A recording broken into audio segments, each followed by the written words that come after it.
It is time now for today's Shuster Showdown. And at the center of the storm, those massive snowstorms that dumped 2 feet on Washington, D.C. and the surrounding area. Seizing the opportunity to try and refute climate change, the Republican Party in Virginia released an ad mocking 2 Democratic congressmen from the state for supporting global warming legislation. The ad features the following line, quote, "They think global warming is a serious problem for Virginia, so serious they voted to kill tens of thousands of Virginia jobs just to stop it.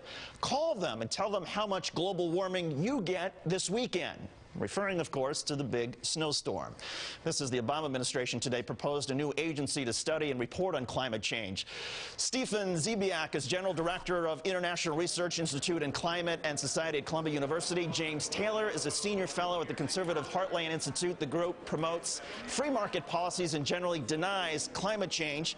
James, let's start with you. The whole point of the climate change argument is that the weather becomes more wild. So if anything, wouldn't you point to the snowstorm and say that's more proof of climate change? Well, the data shows that there is no increase in extreme weather events. Certainly, the proponents of alarmist global warming theory would have you believe that anything that happens, whether there's more snow, less snow, or whether I spit on the sidewalk, is caused by global warming. We see in the real world that there's no increase in hurricane activity. There's no increase in tornado activity. Actually, we're seeing fewer droughts. We're seeing an increase in soil moisture, and we're not seeing any evidence. Right, but we're also seeing an increase in the global temperatures. I mean, January was the hottest month in the history of January temperatures. But Stephen, take on his argument that we're not seeing an increase in wild weather.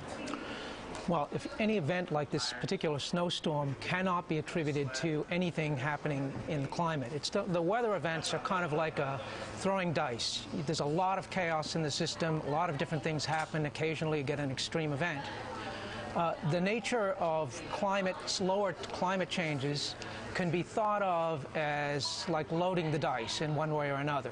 So if we have a major El Nino event, for example, going on now, or we have a thing called the North Atlantic Oscillation, both of them have been happening during this winter, that makes certain types of weather patterns more likely or less likely than they would otherwise be. But any single storm cannot be attributed to global climate change or El Nino or North Atlantic Oscillation.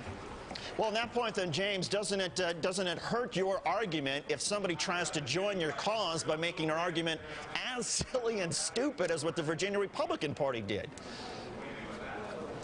Well, if the Virginia GOP crossed a line of acceptable taste and political opportunism, keep in mind they're merely following the playbook of the National Wildlife Federation, which has undergone a week-long media blitz blaming this winter's snowstorms on global warming, the playbook of the Center for American Progress, which blamed the Minneapolis bridge collapse and arsonist-lit wildfires on global warming, and Al Gore himself, who blamed Hurricane Katrina on global warming. They didn't blame that on global warming. It wasn't that simple. But here's the bottom line. NOAA recently reported that the decade 2000-2009 was the warmest on record worldwide.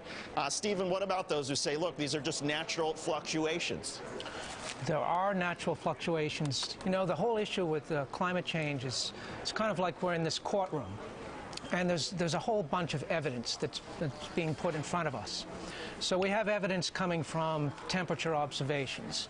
We have other kinds of evidence coming from the global climate models and how they're becoming more consistent over time. We have evidence having to do with changes in alpine glaciers and permafrost and so forth in the high latitudes.